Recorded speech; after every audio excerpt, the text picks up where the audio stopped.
Il y a une vérité inconfortable que peu de gens veulent accepter. La façon dont tu choisis d'utiliser la première heure de ta matinée est un reflet brutal de qui tu es vraiment. Peu importe combien de plans tu écris, ni quelles bonnes intentions tu as la veille. Ce que tu fais en te réveillant révèle ton niveau d'autodiscipline et la qualité de ton esprit. La plupart cèdent à l'inertie, se laissent entraîner par l'attrait du téléphone, l'urgence de répondre aux messages, le bruit de ce que les autres attendent de toi. C'est ainsi que commence la journée pour presque tout le monde, en étant l'effet de forces externes, pas la cause de sa propre vie. Mais il existe une autre façon de commencer. Le stoïcisme n'est pas une théorie à lire avant de dormir. C'est un entraînement mental quotidien, un mécanisme de défense et de progrès. Celui qui contrôle sa première heure contrôle le reste de la journée. La sérénité n'est pas un cadeau. Elle se construit, elle se tire de la routine et de la peur avec discipline et clarté. Chaque matin est un examen, et la note dépend de ta capacité à choisir la conscience plutôt que la réaction, la vertu plutôt que le confort, le but plutôt que la routine.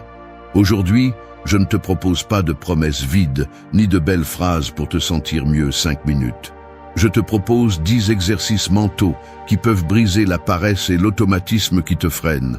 Nous ne sommes pas des victimes du matin, nous en sommes responsables. La façon dont tu commences la journée est ta véritable déclaration de principe.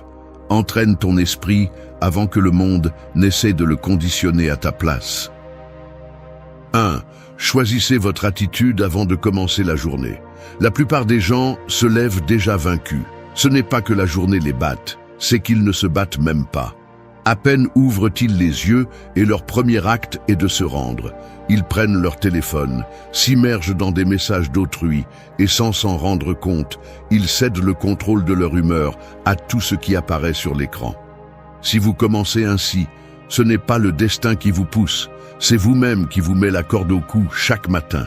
Il est facile de se justifier en disant que vous ne pouvez pas l'éviter, que c'est ainsi que fonctionne la vie moderne, ou que demain, vous ferez les choses différemment.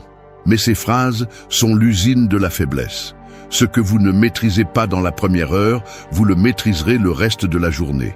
Et c'est un fait. L'attitude avec laquelle vous vous levez est votre première décision, pas un accident. Ici, il n'y a pas de place pour les excuses. Vous êtes responsable de ce que vous permettez d'entrer dans votre esprit à peine réveillé. Allez-vous choisir de commencer la journée avec de l'anxiété empruntée ou avec une direction propre? Si votre première pensée est réactive, vous avez déjà perdu l'initiative. Si vous ne prenez pas une position ferme avant de sortir du lit, n'importe quel courant vous emportera et, à midi, vous serez déjà en train de répéter des schémas automatiques, justifiant vos réactions, accumulant de la frustration en vous sentant à la merci de tout et de tous. Il ne s'agit pas de se sentir motivé, il s'agit d'exercer un contrôle. Un stoïque n'attend pas que les circonstances soient favorables pour décider qui il veut être. Je ne vous parle pas de sourire faux ni de positivisme bon marché. C'est autre chose. Reconnaître, de front et sans anesthésie, que votre attitude est l'outil le plus puissant que vous ayez et que, si vous ne l'utilisez pas, vous la gaspillez. Il y a un moment, à peine vous ouvrez les yeux, où vous pouvez choisir entre suivre le même scénario ou en écrire un nouveau.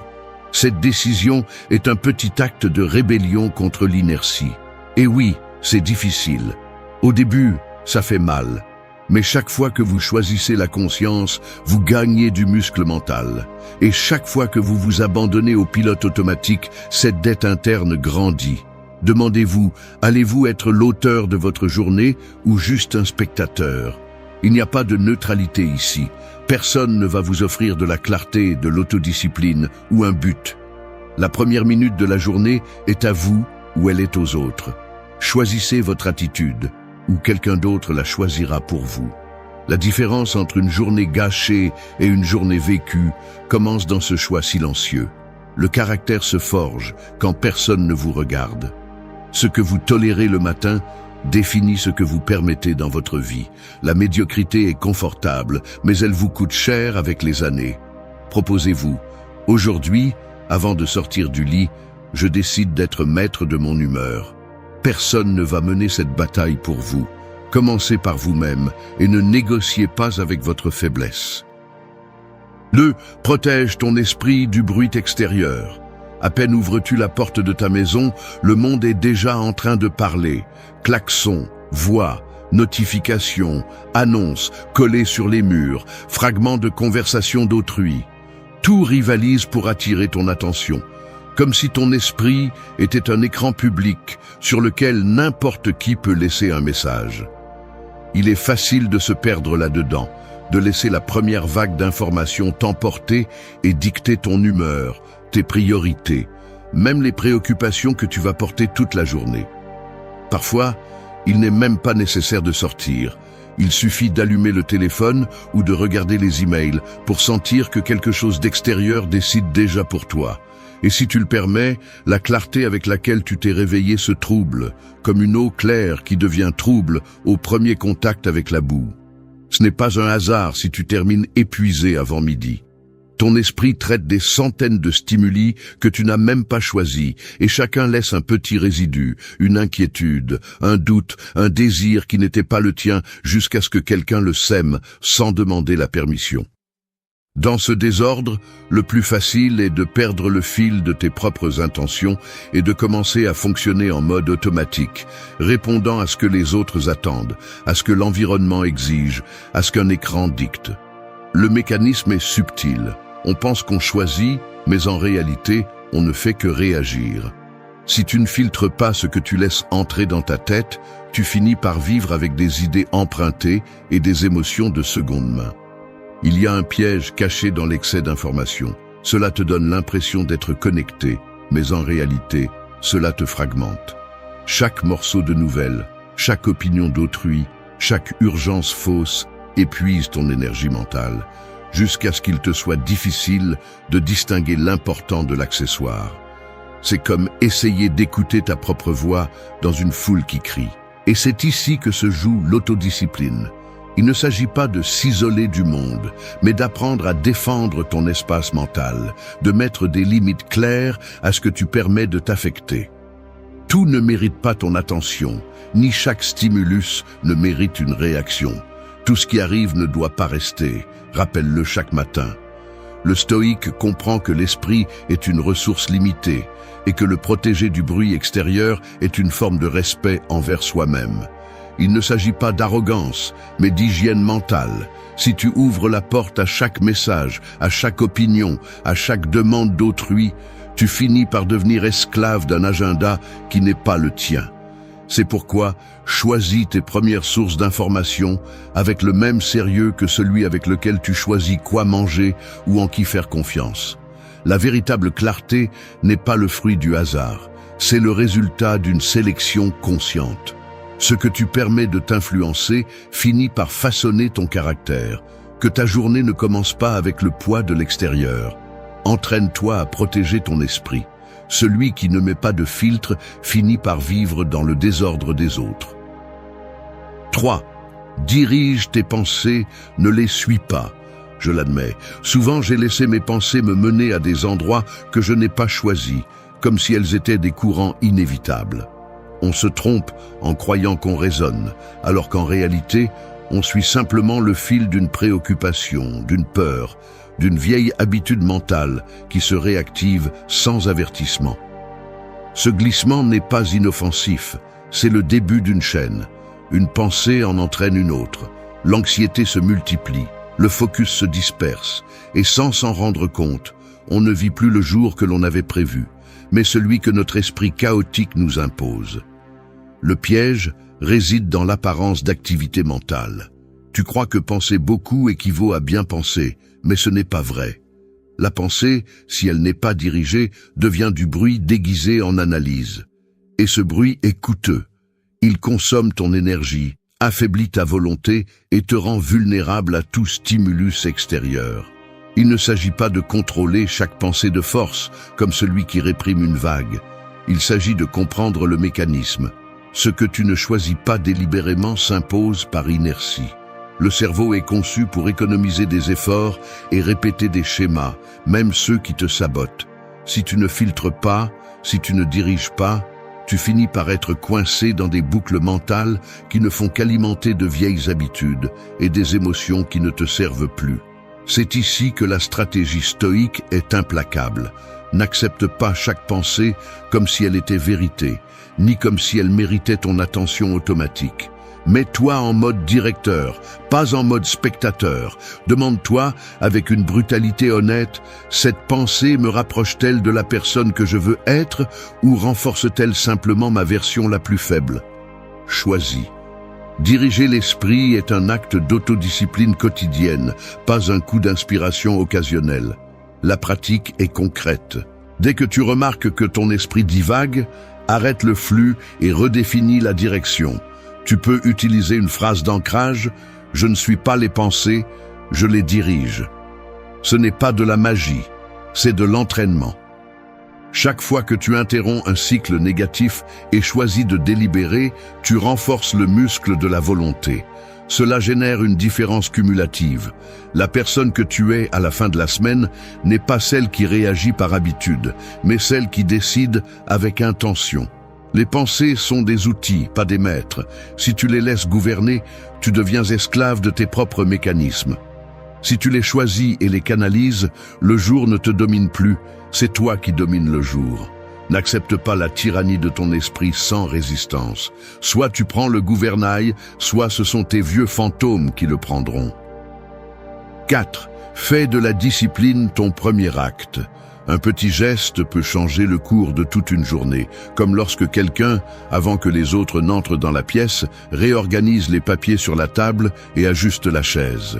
Ce n'est pas seulement pour l'ordre, c'est une déclaration silencieuse de contrôle sur l'espace et le moment.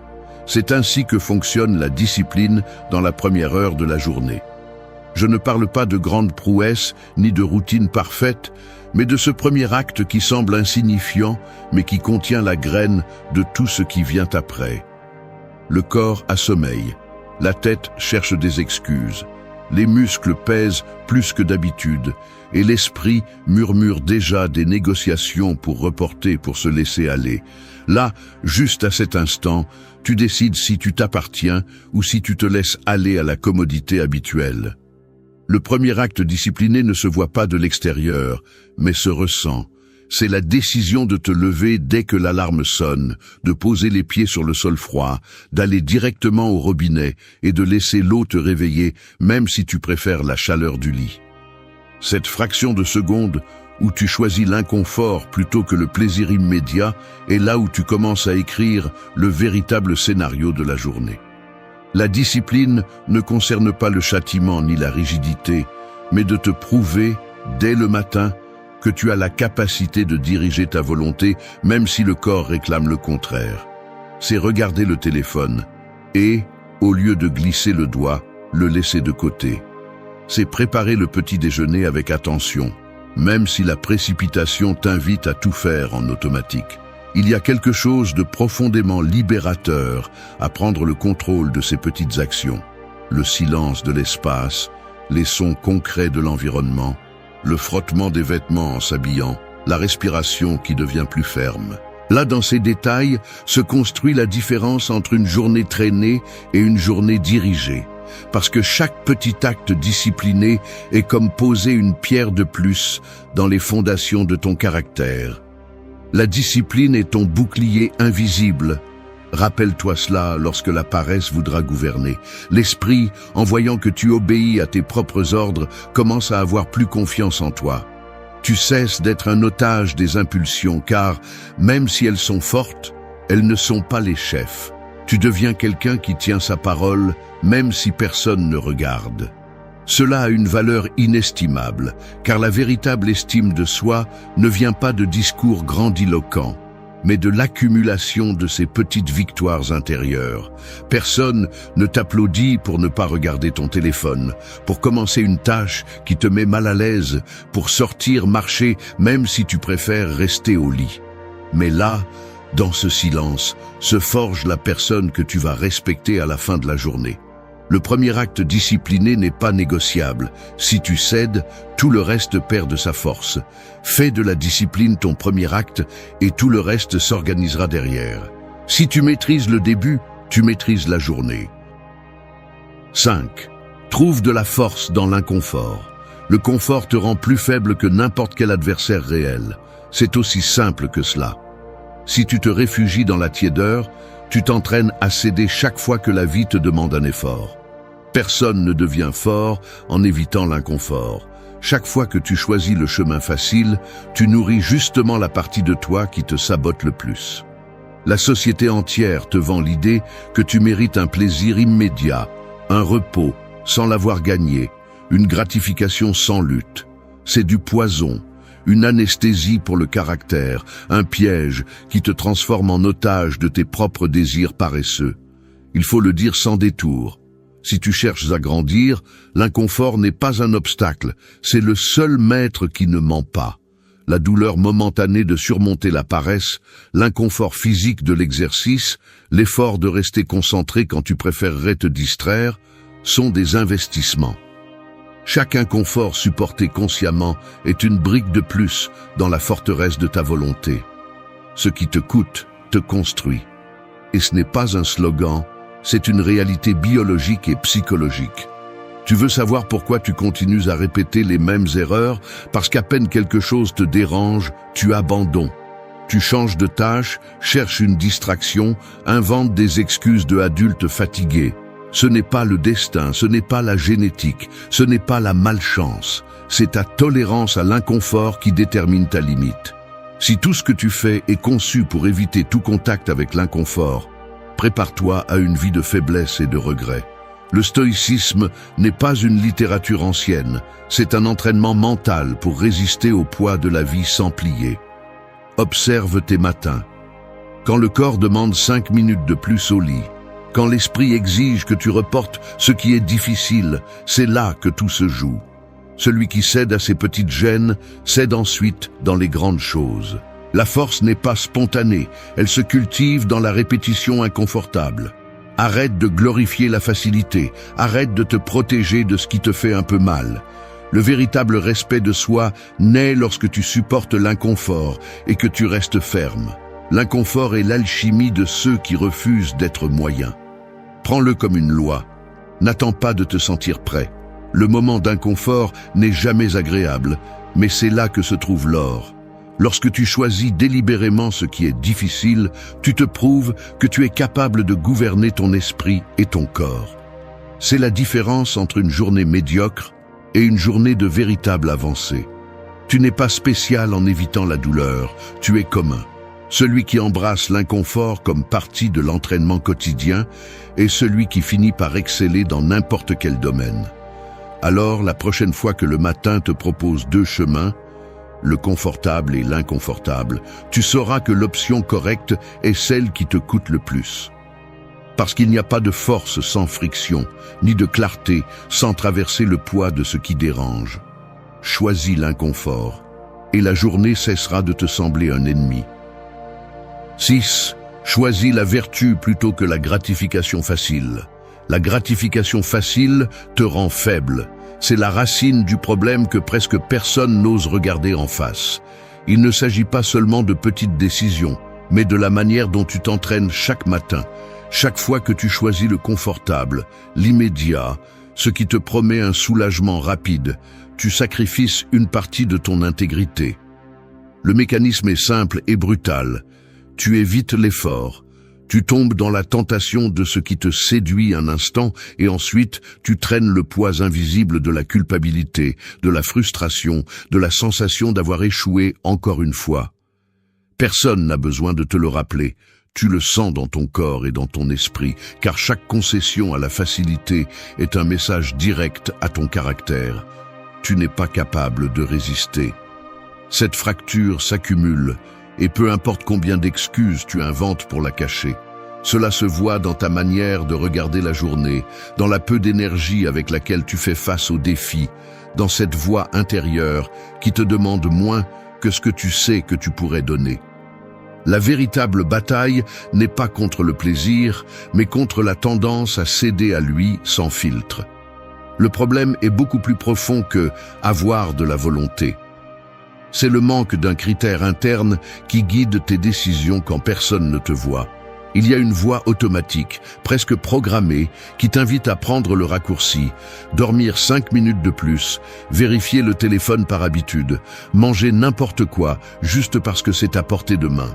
Cette voix est l'écho d'années de conditionnement, de routines mal apprises, de croyances qui te disent que ce n'est pas grave si tu lâches un peu. Mais si, ça l'est. Chaque acte d'auto-indulgence est un recul silencieux qui façonne l'identité que tu tolères d'être. La gratification immédiate est une dette à long terme. Elle te vole l'opportunité de ressentir une véritable fierté pour qui tu es à la fin de la journée. La clé est de cesser de négocier avec tes faiblesses et de commencer à choisir ce qui renforce ton caractère, même si ça fait mal, même si ça coûte, même si personne ne le remarque. Il ne s'agit pas de vivre une vie de privation absurde, mais de comprendre que la vertu, la tempérance, l'honnêteté, l'autodiscipline a une valeur qui ne se mesure pas en plaisir momentané, mais en la qualité de la personne que tu construis avec chaque décision. Il faut regarder en face tes propres excuses. As-tu vraiment besoin de cette gratification ou es-tu juste en train de fuir le travail intérieur que tu sais que tu dois faire ?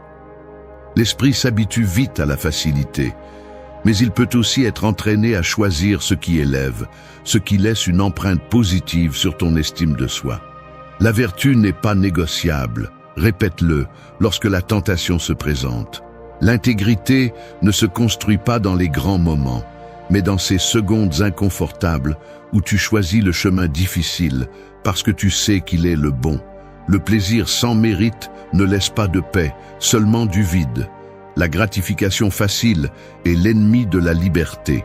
Si tu veux du respect de soi, choisis la vertu, même si tout ton corps réclame le contraire. Maîtrise aujourd'hui, satisfaction réelle demain. 7. Anticipe les défis, pas les thèmes. Vous sortez de chez vous et à peine quelques mètres parcourus, le trafic est bloqué. Il y a une file d'attente au magasin, quelqu'un vous parle à la hâte et vous avez déjà la sensation que la journée se complique avant même de pouvoir prendre de l'élan. Ce n'est pas de la malchance, ni un coup du sort. La vie n'est pas conçue pour vous laisser le chemin libre, et si chaque petit contretemps vous surprend comme s'il s'agissait d'une injustice, c'est parce que vous continuez à espérer que tout fonctionne selon vos désirs. Voici l'erreur fondamentale. La plupart des gens abordent la matinée comme si c'était une feuille blanche, espérant qu'elle reste propre, alors qu'en réalité, le monde vient déjà avec des tâches, des obstacles, des exigences extérieures et des désajustements inévitables. Si vous n'anticipez pas cela, vous devenez otage de votre propre naïveté, réagissant avec frustration à chaque faux pas, accumulant irritation et interprétant chaque inconvénient comme une offense personnelle. C'est vivre sur la défensive, et cela vous épuise bien avant midi. Ce qui distingue ceux qui avancent avec assurance, ce n'est pas qu'ils aient moins de problèmes, mais qu'ils s'entraînent à attendre les défis et à les affronter sans drame. Le mécanisme est clair. Si au réveil vous partez du principe que la journée apportera des difficultés, et vous le faites de manière consciente, pas résignée, votre esprit se programme pour répondre, pas pour se lamenter. Il s'agit de vous inoculer contre la surprise, de construire une tolérance active au désordre, aux erreurs des autres, au retard, aux imprévus. Ainsi, lorsque le premier obstacle apparaît, vous ne perdez pas de temps à vous plaindre ni à chercher des coupables. Vous prenez simplement la décision de vous adapter, d'ajuster le plan, de recommencer si nécessaire. Le stoïcisme est une pure stratégie. Vous préparez mentalement à ce qui va presque sûrement mal tourner, non pas pour vous enfoncer dans le pessimisme, mais pour renforcer cette partie de vous qui ne négocie plus avec la réalité. Si vous savez qu'il y aura du poids, vous ajustez votre posture. Si vous savez que tout peut changer sans avertissement, vous entraînez la flexibilité de votre caractère. Anticiper n'est pas craindre. C'est décider à l'avance que vous ne vous briserez pas. C'est la phrase emblématique que vous devez vous rappeler. Chaque fois que vous êtes surpris par ce qui était prévisible, vous perdez de l'énergie et du pouvoir de décision. Si, en revanche, vous vous levez avec la conviction que les défis ne sont pas des anomalies, mais font partie du design de la journée, la fatigue émotionnelle diminue et la frustration perd de sa force. Ce n'est pas de la résignation ni de la froideur. C'est un entraînement délibéré pour réduire l'écart entre ce que vous attendez et ce qui se passe. Celui qui anticipe les coups ajuste son humeur. Celui qui attend seulement du confort paie le prix de la déception constante. C'est pourquoi, avant de sortir, dites-vous « Aujourd'hui, je ferai face à des obstacles et je répondrai avec clarté ». Cette phrase fonctionne comme un bouclier invisible. N'ayez pas peur des défis. Utilisez-les pour mesurer votre croissance. Celui qui anticipe ne se paralyse pas, il agit avec un avantage. Votre sérénité dépend de votre préparation mentale, non de l'absence de problèmes. 8. Pratiquez la compassion comme une force quotidienne. J'ai du mal à l'admettre, mais il y a des matins où je sors dans la rue avec le froncement de sourcils et la mâchoire serrée, comme si j'étais déjà prêt à me défendre contre le monde avant même que quelqu'un ne me regarde. Je sens le poids de mes propres préoccupations s'accumuler derrière mes yeux et, en croisant des inconnus, la dernière chose à laquelle je pense est de les voir comme des personnes traversant leur propre bataille. Je deviens dur à l'intérieur, presque mécanique dans mes gestes. Je regarde le conducteur impatient, la dame qui marche lentement, le jeune distrait au coin de la rue. Et tout cela, je le filtre à travers le prisme de ma propre fatigue ou de mes propres jugements. Dans cet état, la compassion n'est pas une priorité. C'est à peine un joli mot qui résonne au loin, comme s'il appartenait à un autre type de personne, plus douce ou plus éclairée. Mais il suffit que quelqu'un me renvoie un simple sourire ou un salut sincère pour que je remarque le contraste brutal. Cette petite fissure dans l'armure me rappelle tout ce que je perds en me durcissant.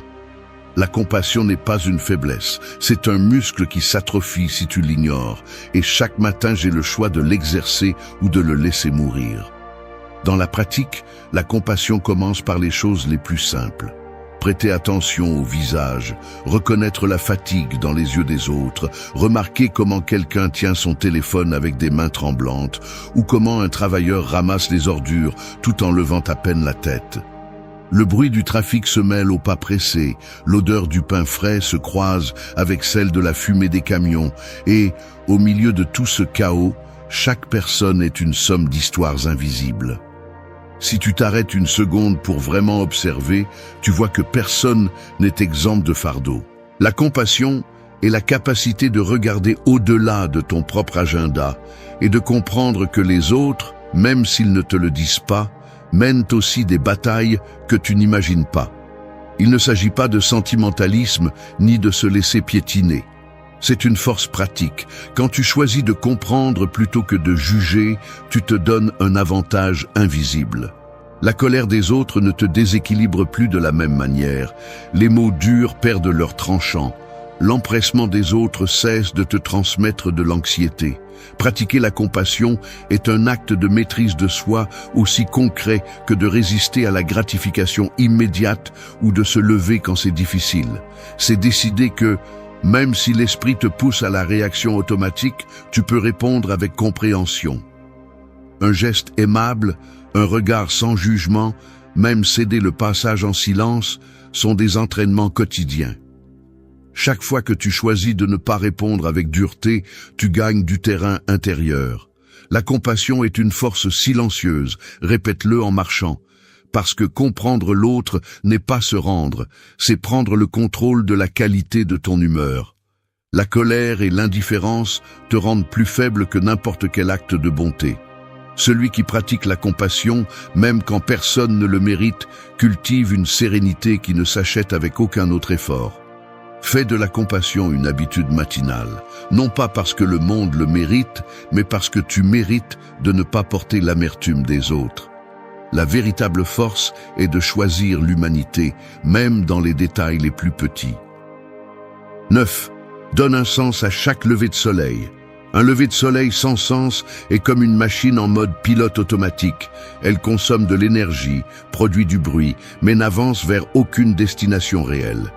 C'est ainsi que tu vis lorsque tu te limites à répéter des routines vides, lorsque tu te lèves simplement parce que c'est nécessaire, sans te demander pourquoi. Ne te trompe pas, la majeure partie de ta fatigue ne vient pas du travail acharné, mais du manque de direction.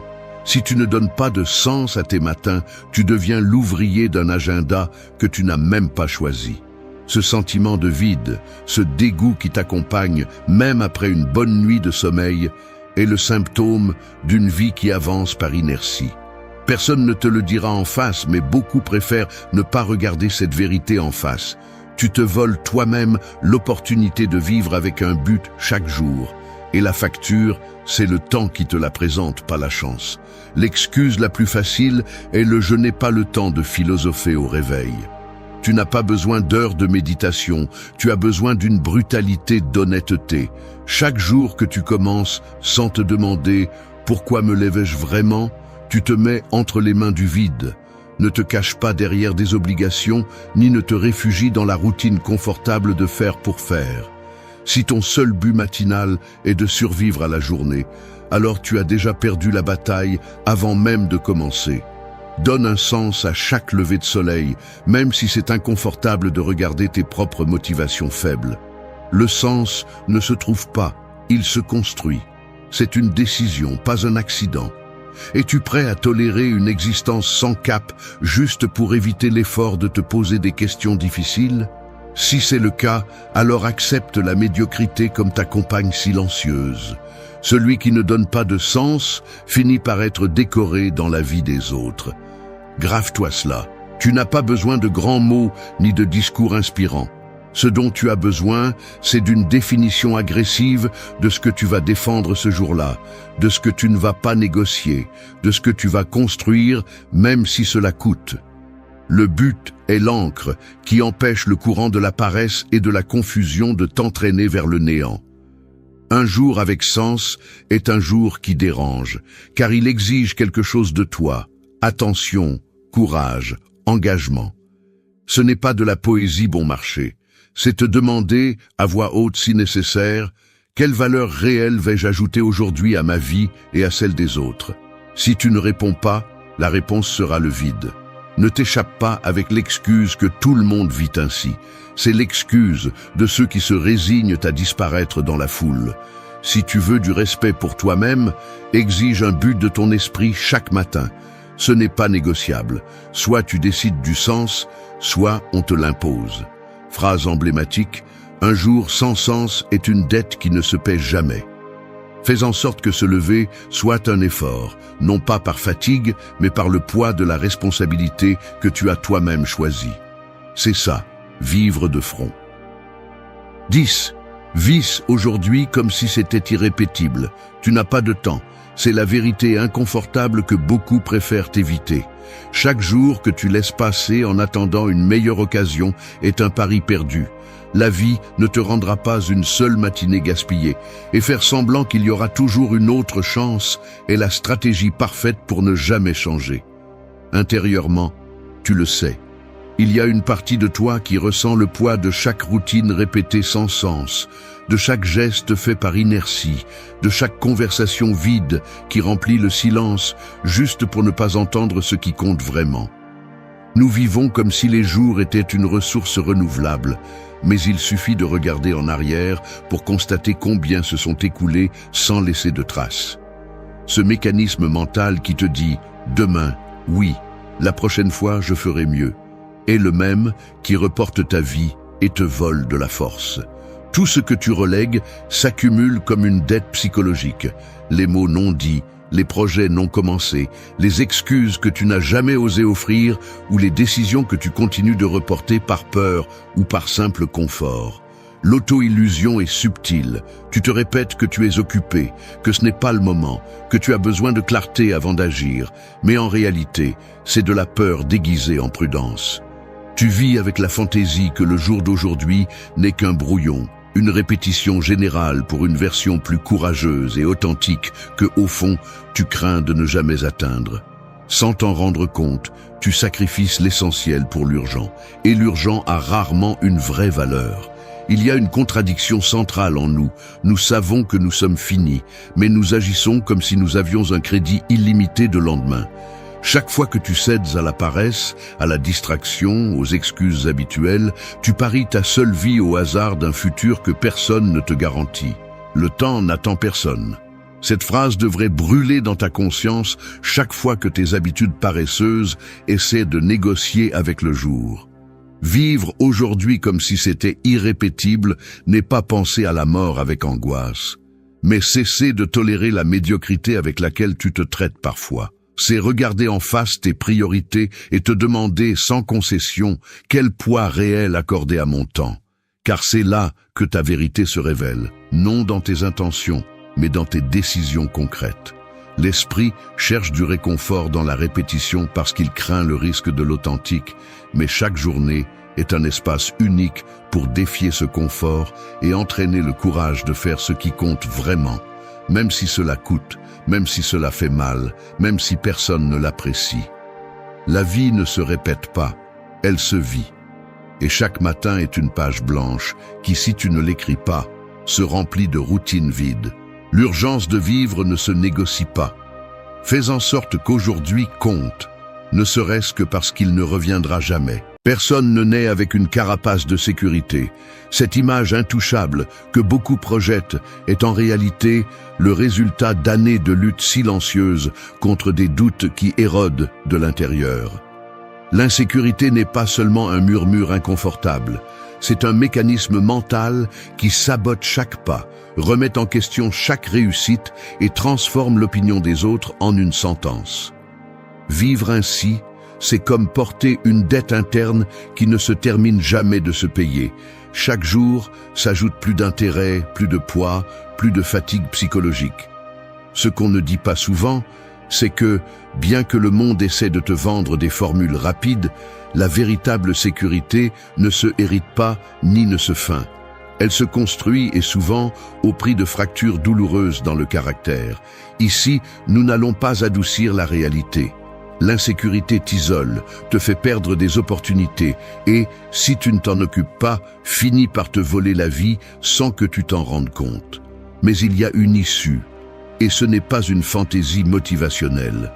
Le stoïcisme, cette philosophie d'acier trempé, t'oblige à cesser de blâmer les autres et à regarder de front ton propre reflet. Personne ne viendra te sauver et c'est libérateur. Car tout ce dont tu as besoin pour cesser d'être ton pire ennemi est déjà en toi, attendant discipline et courage. La sécurité ne se mendie pas, elle s'entraîne. Ici, nous allons démonter l'insécurité pièce par pièce, avec des outils pratiques qui exigent une honnêteté brutale et une action quotidienne. Si tu cherches des excuses, cette vidéo n'est pas pour toi. Mais si tu acceptes le défi, prépare-toi à cesser de négocier avec ta propre médiocrité. 1. Maîtrise ton dialogue intérieur. La vérité est simple et brutale. Si tu ne contrôles pas ton dialogue intérieur, tu deviens esclave de ta propre pensée. Arrête de chercher des coupables à l'extérieur, car la plupart de ton insécurité est fabriquée et alimentée par cette voix dans ta tête, qui répète les mêmes jugements, les mêmes reproches, les mêmes doutes, chaque maudit jour. Tu n'es pas insécure parce que le monde te le dit. Tu es insécure parce que tu as accepté comme vérité absolue chaque pensée autodestructrice qui surgit dans ton esprit. Et le pire, c'est que tu ne prends même pas le temps de les remettre en question. Tu les acceptes, tu les caresses, tu les laisses grandir comme s'ils étaient des faits, alors qu'en réalité, ce sont des opinions qui ne t'appartiennent même pas. Vas-tu continuer à croire que tu es moins seulement parce que ton esprit est programmé pour te rappeler tes échecs et multiplier tes défauts? C'est confortable de blâmer l'enfance, la société, la génétique ou qui que ce soit, mais tant que tu continues à alimenter ce monologue toxique, tu continueras à vivre avec une fracture constante dans ton caractère. La philosophie stoïque ne va pas te donner de solutions magiques ni de belles phrases à répéter devant le miroir.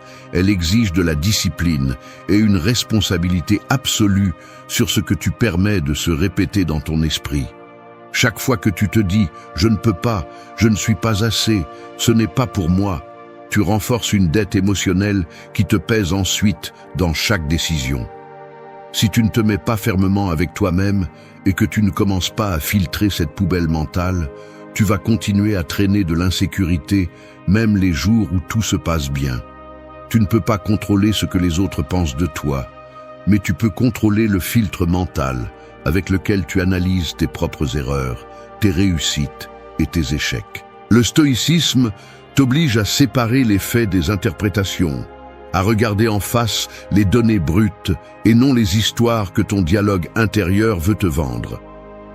Prends la responsabilité de ta narration, car chaque pensée que tu choisis d'alimenter est un investissement émotionnel qui te renforce ou te fragilise. La compassion bon marché et le victimisme ne font que prolonger le problème. Tu n'es pas une victime de tes pensées, à moins que tu choisisses de rester assis à répéter la même histoire que d'habitude. L'autocritique peut être brutalement utile si elle est utilisée avec objectivité, pas avec le masochisme de te punir pour chaque erreur. Choisis consciemment de te parler comme tu parlerais à quelqu'un que tu respectes vraiment. Si tu te parles comme à un ennemi, ne sois pas surpris lorsque l'insécurité finira par dévorer la peu de confiance qu'il te reste. Réviser ton dialogue intérieur n'est pas un exercice de développement personnel superficiel. C'est une obligation si tu veux vivre avec intégrité. La sécurité personnelle est le résultat de ta capacité à surveiller et à discipliner ce que tu permets de traverser ton esprit. L'admettre est difficile, mais c'est nécessaire. Une grande partie de ta souffrance est volontaire, car tu n'as jamais fait l'effort réel de remettre en question tes pensées les plus nuisibles. Ce que tu te répètes chaque jour devient le matériau avec lequel tu construis ta réalité. Ne te parle pas comme un traître, ne te parle pas comme un ennemi. Si tu veux dominer l'insécurité, commence par arrêter de négocier avec tes pensées autodestructrices et mets de l'ordre dans ton esprit. Parce qu'à la fin, la voie la plus dangereuse n'est pas celle de l'extérieur, c'est celle que tu as à l'intérieur et à laquelle tu as donné un pouvoir qu'elle ne mérite pas. Tu veux avancer ? Discipline ton dialogue intérieur. L'esprit s'entraîne ou te enterre. 2. Réponds, ne réagis pas. Tu te lèves tard parce que le réveil a sonné et que tu l'as ignoré. Tu es déjà en retard au travail. Le trafic te met de mauvaise humeur et dès que tu arrives, le premier courriel que tu ouvres est une critique déguisée en suggestion. Ton estomac se retourne, ta respiration s'accélère un peu, ta mâchoire se serre. Tu te diriges directement vers ton bureau, mais au lieu de répondre calmement au courriel, tu es pris par l'envie de donner une réponse impulsive, presque automatique, comme si quelqu'un à l'intérieur de toi appuyait sur un bouton rouge. Et ainsi, un jour de plus, tu laisses ce qui se passe à l'extérieur dicter ce qui se passe à l'intérieur. Ton humeur va et vient selon les stimuli, comme si tu étais une marionnette des émotions. Ce schéma se répète, un regard étrange de quelqu'un, une mauvaise nouvelle, un mot mal placé, et tu ressens la même impulsion de réagir, comme si ta dignité était en jeu à chaque microseconde. C'est là que commence le cycle.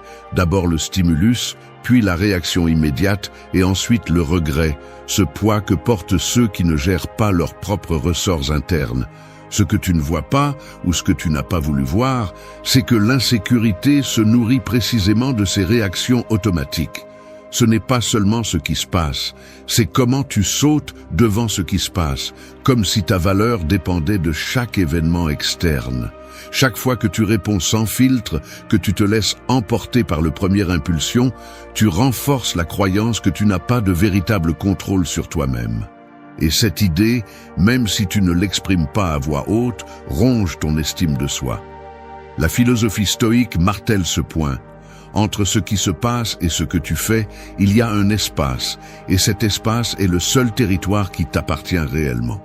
Personne ne peut l'envahir, à moins que tu ne le permettes. Mais si tu ne le reconnais pas et ne le défends pas, ta journée et tes émotions restent à la merci de tout contretemps, commentaire ou geste extérieur. Il y a un mécanisme invisible derrière chaque réaction incontrôlée. L'habitude d'interpréter tout comme une menace personnelle. L'esprit, entraîné à l'autodéfense, détecte des problèmes là où il n'y en a pas et active le pilote automatique de l'émotion. Le cœur s'accélère, le sang monte à la tête et avant que tu ne t'en rendes compte, tu as déjà dit ou fait quelque chose dont tu regrettes ensuite. Répondre implique quelque chose de différent. Cela nécessite d'interrompre ce cycle. Il ne s'agit pas de devenir froid ou indifférent, mais de faire une pause minimale, mais vitale. L'autocontrôle n'est pas de la répression, c'est le pouvoir de choisir. Tu ne peux pas choisir ce qui t'arrive, mais tu peux choisir comment le traiter. Et là se trouve la véritable différence entre réagir et répondre, dans la distance que tu crées entre le stimulus et ta décision. La réponse consciente est l'un des outils les plus sous-estimés pour démonter l'insécurité, parce que lorsque tu choisis calmement, tu cesses d'être un otage de l'environnement et tu commences à construire, petit à petit, une identité basée sur la maîtrise intérieure. Chaque fois que tu parviens à répondre au lieu de réagir, tu accumules du respect de soi. C'est un investissement émotionnel silencieux mais puissant. Tu n'es pas le reflet de tes impulsions, tu es le résultat de tes choix. Tu veux une véritable sécurité. Maintiens cette pause intérieure. Le calme est une discipline sous pression. Cela et rien d'autre est la véritable base de la confiance. 3. Arrêtez de chercher l'approbation extérieure. Il n'est pas agréable de l'admettre, mais pendant des années, j'ai vécu en fonction de ce que les autres pensaient de moi. Chaque petit signe d'approbation était comme une dose de soulagement temporaire, et chaque geste de désapprobation, une alarme intérieure qui me forçait à corriger le tir pour ne pas perdre cette validation. Le problème, c'est que lorsque votre valeur dépend de facteurs externes, vous devenez un mendiant émotionnel. Votre estime de soi devient un compte bancaire que seuls les autres peuvent remplir ou vider. Et chaque interaction est une transaction où vous êtes toujours en désavantage. Le mécanisme est subtil, mais dévastateur. Vous commencez à façonner vos mots, vos gestes et même vos opinions pour vous conformer à ce que vous pensez que l'on attend de vous. Ce n'est pas de l'authenticité, c'est une survie sociale déguisée en gentillesse. Le résultat, une sensation permanente de déficit, une dette existentielle qui ne se solde jamais parce que, peu importe vos efforts, l'approbation des autres est toujours volatile et conditionnelle. L'insécurité personnelle se multiplie chaque fois que vous faites du regard extérieur votre juge principal. Analysons le circuit. D'abord, surgit le désir d'être accepté, car nous associons être accepté à avoir de la valeur. Ensuite, vous vous adaptez, vous vous censurez, vous filtrez vos désirs et vos opinions authentiques pour vous intégrer. Chaque fois que vous le faites, vous payez par de petites concessions invisibles. Ainsi, votre identité se fragmente en versions conçues pour différents publics et dans le processus, vous perdez votre boussole intérieure. À la fin de ce chemin, l'insécurité n'est pas seulement toujours là, elle se renforce, car vous percevez que vous avez besoin de masques pour être toléré. Plus vous alimentez cette dynamique, plus vous vous éloignez de toute notion réelle de confiance. L'approbation est un prix qui ne dure jamais. Un renforcement qui vous rend dépendant et toujours vulnérable à la critique ou au rejet. Le piège est évident. Plus vous cherchez à plaire, moins vous avez de contrôle sur votre propre valeur. La philosophie stoïque déconstruit ce jeu à la racine. Les stoïciens ne vous disent pas de mépriser l'opinion des autres par pur orgueil, mais de la reconnaître pour ce qu'elle est. Une donnée externe qui ne définit ni votre essence ni votre valeur.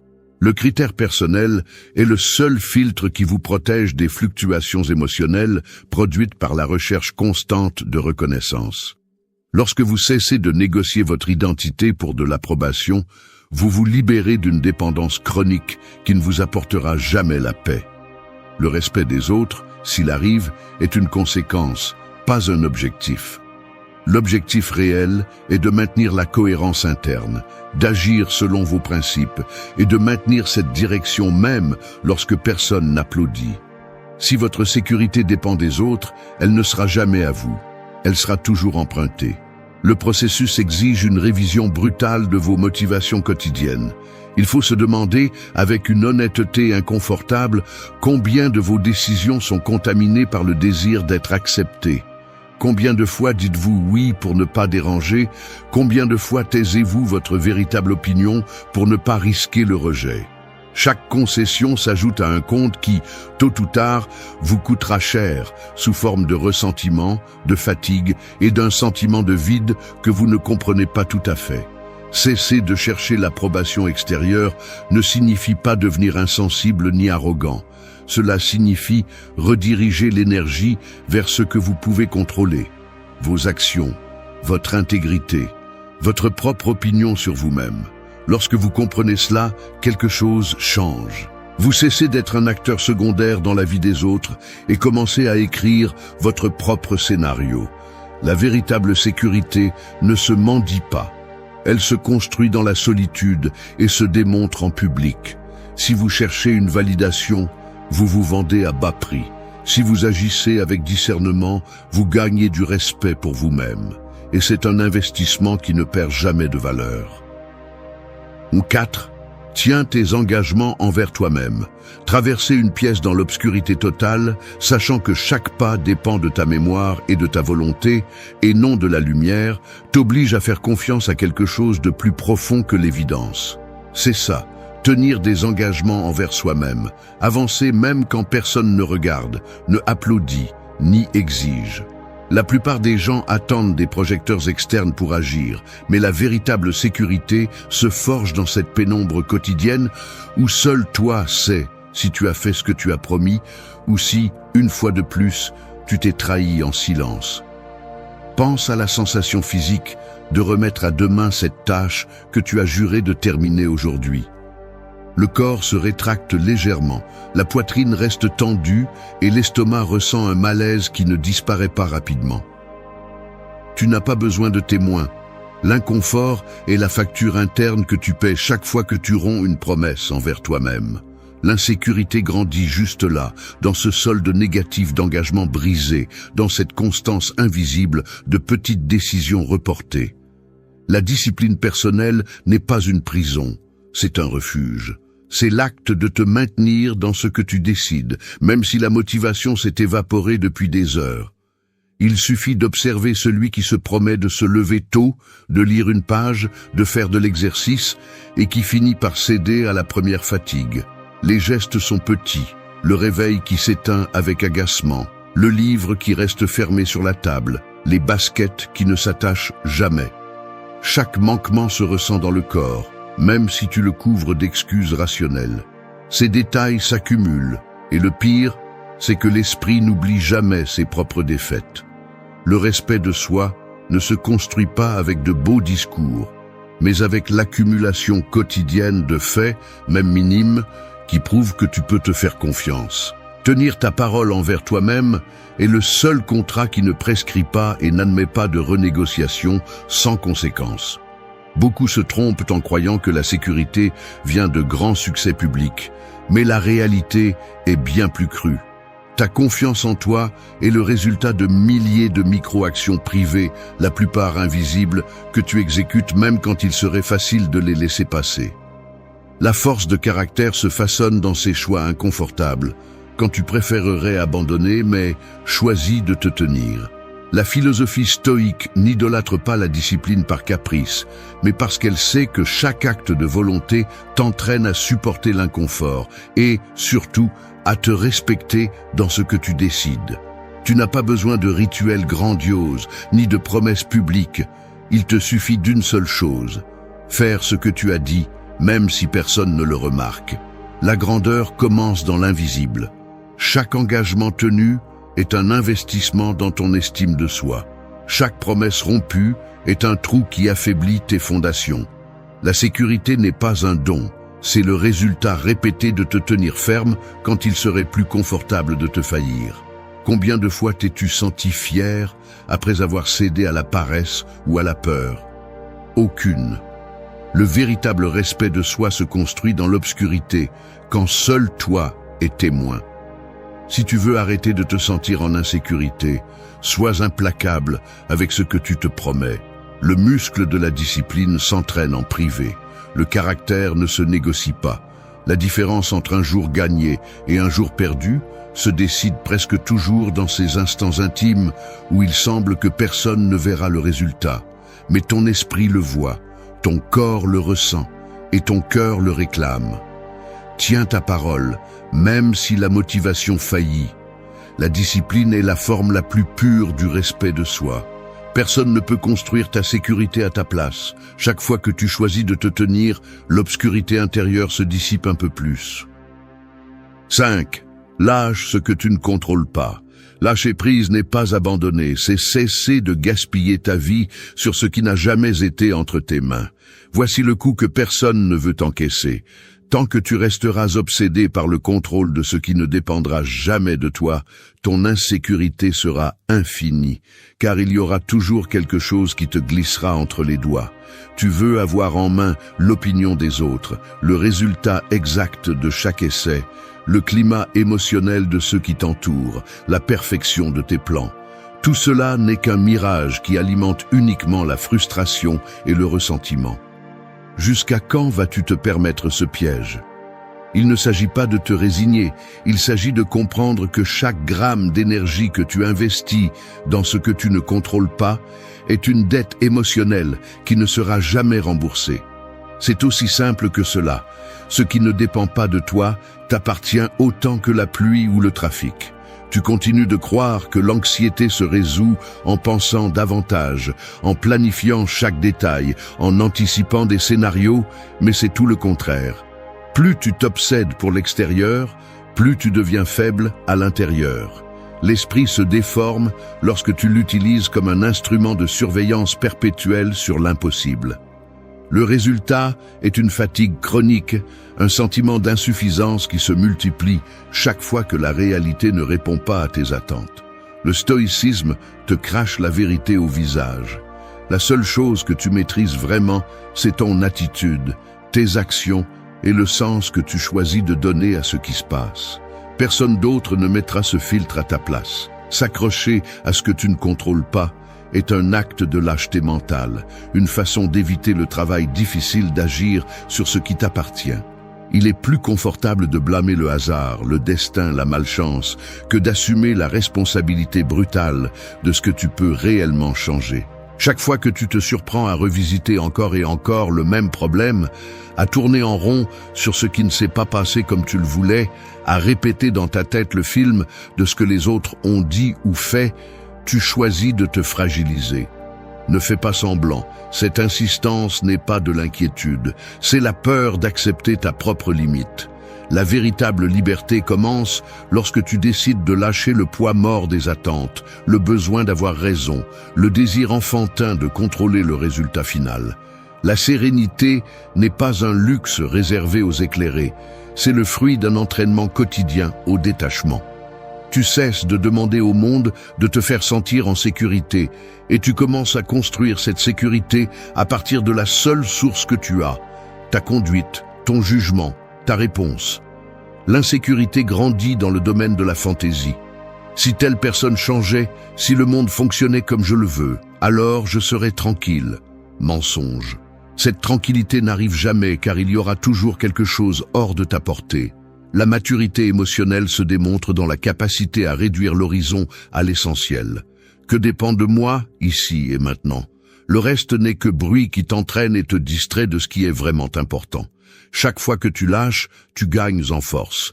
Chaque fois que tu t'obsèdes, tu te saignes de l'intérieur. Le détachement est une discipline, pas de l'indifférence. C'est choisir où tu mets ton énergie et où tu cesses de la donner. Ne cherche pas la paix dans le prochain résultat, dans le prochain geste d'approbation, dans le comportement des autres. La paix est le solde de ne pas hypothéquer ton esprit sur des causes perdues. Apprends à lâcher ce qui ne t'appartient pas. Ce n'est qu'alors que ta sécurité cesse de dépendre du hasard et commence à avoir des racines propres. La véritable liberté est de cesser de négocier ta tranquillité avec ce que tu ne pourras jamais contrôler. C'est cela la maturité et c'est cela le pouvoir. 6. Agis même avec peur. La peur ne va pas disparaître. C'est la vérité que personne ne veut accepter, mais qui définit la différence entre ceux qui avancent et ceux qui passent leur vie à attendre de se sentir prêts. Attendre que la peur disparaisse est l'excuse parfaite pour ne rien faire. L'esprit cherche des garanties, mais la vie n'en offre jamais. L'insécurité se déguise en prudence, en logique, en 1000 raisons de reporter ce que tu sais que tu dois faire. Mais sous ces justifications se cache un mécanisme beaucoup plus primitif, la peur de s'exposer, de se tromper, d'échouer, de ne pas être à la hauteur de ses propres attentes. Là, dans ce coin où le corps se tend, L'esprit invente des scénarios et l'anxiété s'accumule comme un poids sur la poitrine. Se joue le véritable match. Ce n'est pas la situation qui te paralyse, c'est l'interprétation que tu construis sur le risque. Tu deviens expert dans l'anticipation du pire résultat, dans l'alimentation du doute, dans la collection d'excuses sophistiquées pour ne pas bouger. Tu appelles cela « attendre le bon moment ». Mais au fond, tu es juste en train d'entraîner l'impuissance. Le piège mental le plus courant est de croire que la sécurité arrive avant l'action, comme si tu devais d'abord te sentir courageux pour ensuite oser. Mais cela fonctionne exactement à l'inverse. Le courage est la conséquence d'agir malgré la peur, pas la condition préalable pour commencer. Chaque fois que tu procrastines, tu renforces l'idée que la peur est plus grande que toi. Chaque fois que tu te forces à bouger, même si ta voix intérieure te dit de t'arrêter, tu construis une confiance qui ne s'estompe pas face au premier obstacle. L'esprit enregistre ces moments. L'occasion où tu as parlé même si tu tremblais à l'intérieur, le jour où tu as dit oui à une responsabilité qui te mettait au défi, l'instant où tu ne t'es pas laissé freiner par l'inconfort de te sentir vulnérable. Ces micro-décisions, presque invisibles pour le monde, sont la base de tout respect de soi. Personne ne peut te donner la sécurité que tu ne te construis pas toi-même. La philosophie stoïque ne romantise pas la peur, mais ne la diabolise pas non plus. Elle la reconnaît comme une réaction naturelle, un signe que ce qui est en jeu t'importe. Mais le stoïcisme exige que tu examines la racine de la peur.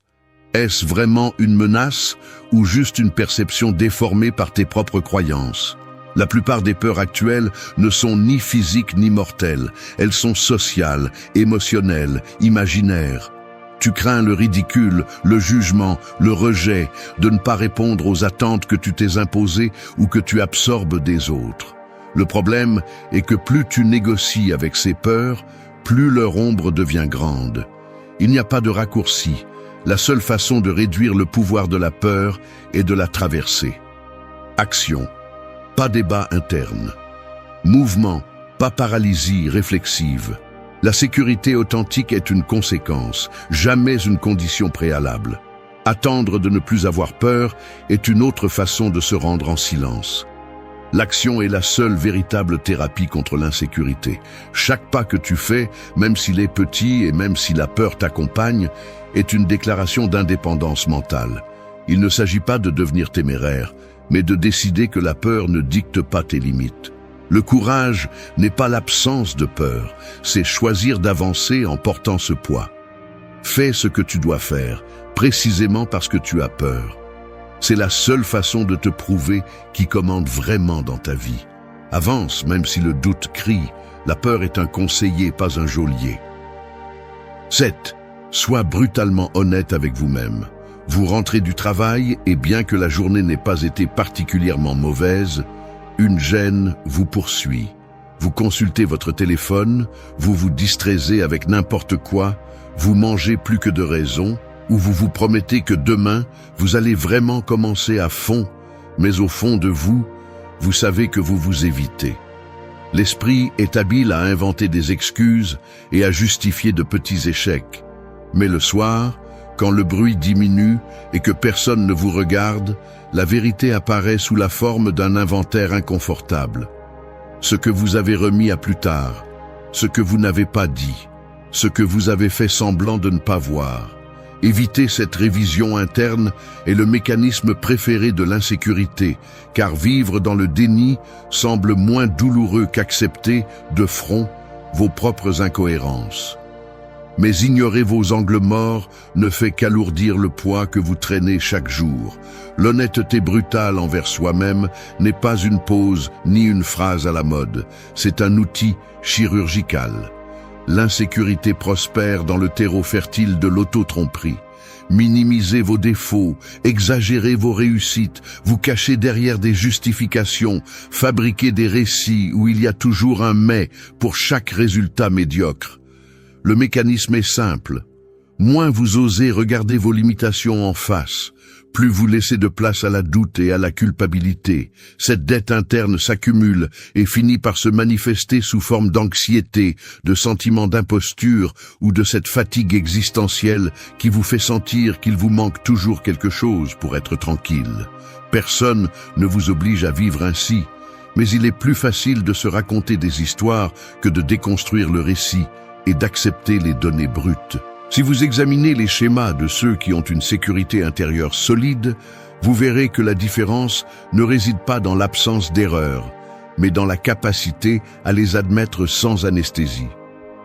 L'auto-analyse lucide est inconfortable, car elle oblige à démonter les excuses avec lesquelles vous vous protégez. Cessez de blâmer le contexte, les circonstances, la chance ou la génétique, et commencez à identifier, avec des noms et des prénoms, les décisions qui vous sabotent. Il ne s'agit pas de vous punir, mais de pratiquer une vigilance impitoyable sur vos récits les plus confortables. L'esprit cherchera toujours l'option la moins douloureuse, couvrir, distraire, reporter. Mais le véritable avancement exige de la précision. Quelles sont les conduites que vous répétez, même si vous savez qu'elles vous affaiblissent?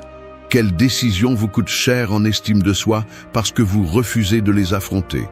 Ce n'est qu'en nommant la fracture que vous pouvez commencer à la réparer. Le stoïcisme ne vous demande pas la perfection, mais il exige une transparence interne. Être honnête avec soi-même n'est pas un acte ponctuel, c'est un entraînement quotidien pour éliminer la distorsion et mettre sur la table ce qui compte vraiment. L'autosatisfaction est l'ennemi de la sécurité, la rigueur son allié silencieux. La plus grande trahison n'est pas d'échouer, mais de vous mentir sur la cause de l'échec. Le caractère se définit par la capacité à se regarder sans filtre et sans embellissement, aussi inconfortable que cela puisse être. Si vous n'osez pas admettre vos manques, vous finissez par construire une identité fragile, soutenue par des fictions qui ne résistent pas au premier contretemps. Il y a un respect de soi qui ne naît que lorsque vous vous confrontez à votre reflet sans maquillage mental. Vous ne pouvez pas négocier avec la réalité, ni vous convaincre que tout va bien si au fond, vous savez que vous vous évitez.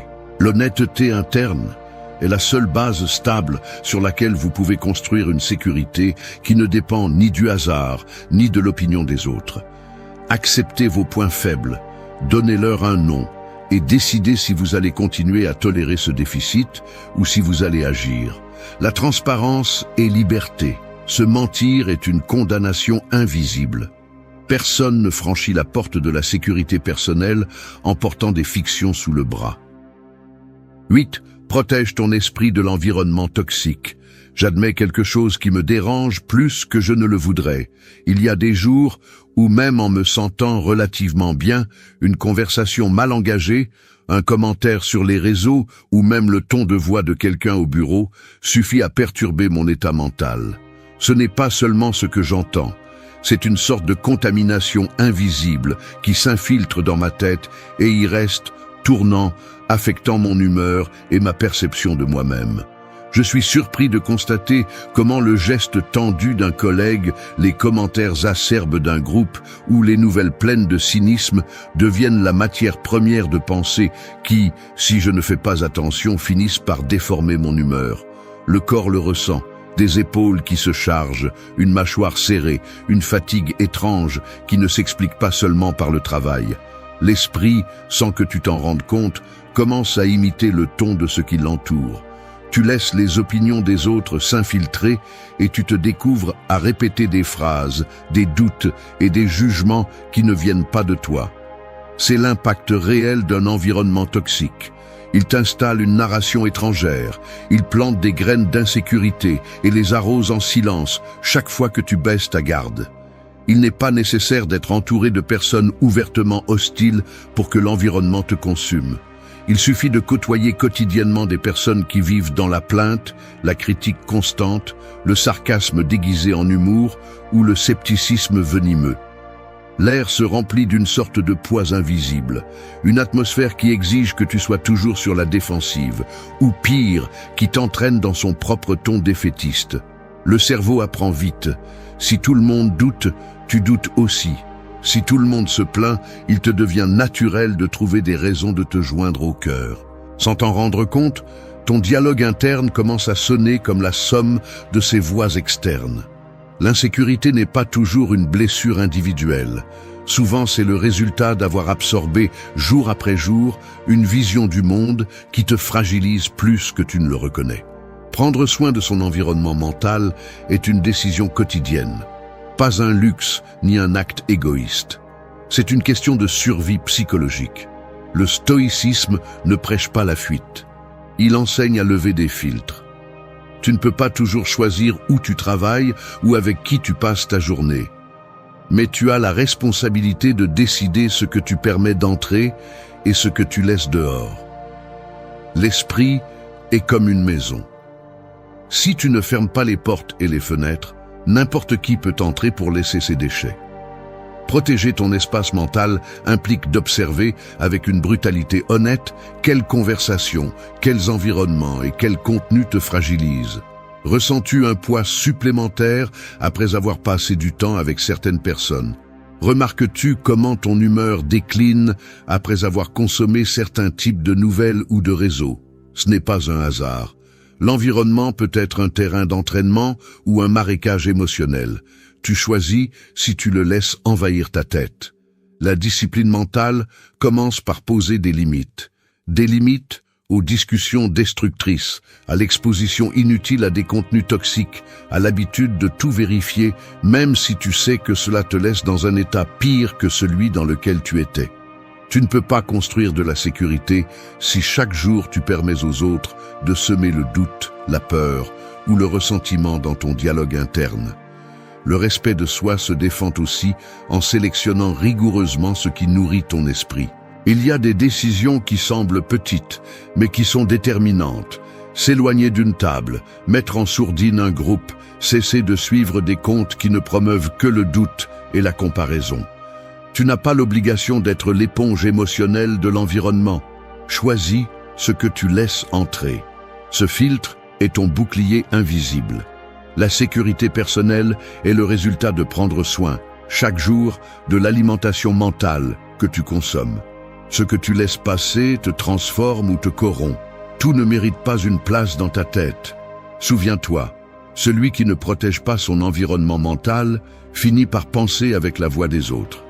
L'esprit se renforce lorsque tu cesses d'être un terrain fertile pour la toxicité et que tu deviens le gardien de ton propre jugement. La force est un filtre actif, pas un mur passif. Si tu veux du respect de soi, commence par nettoyer la porte d'entrée.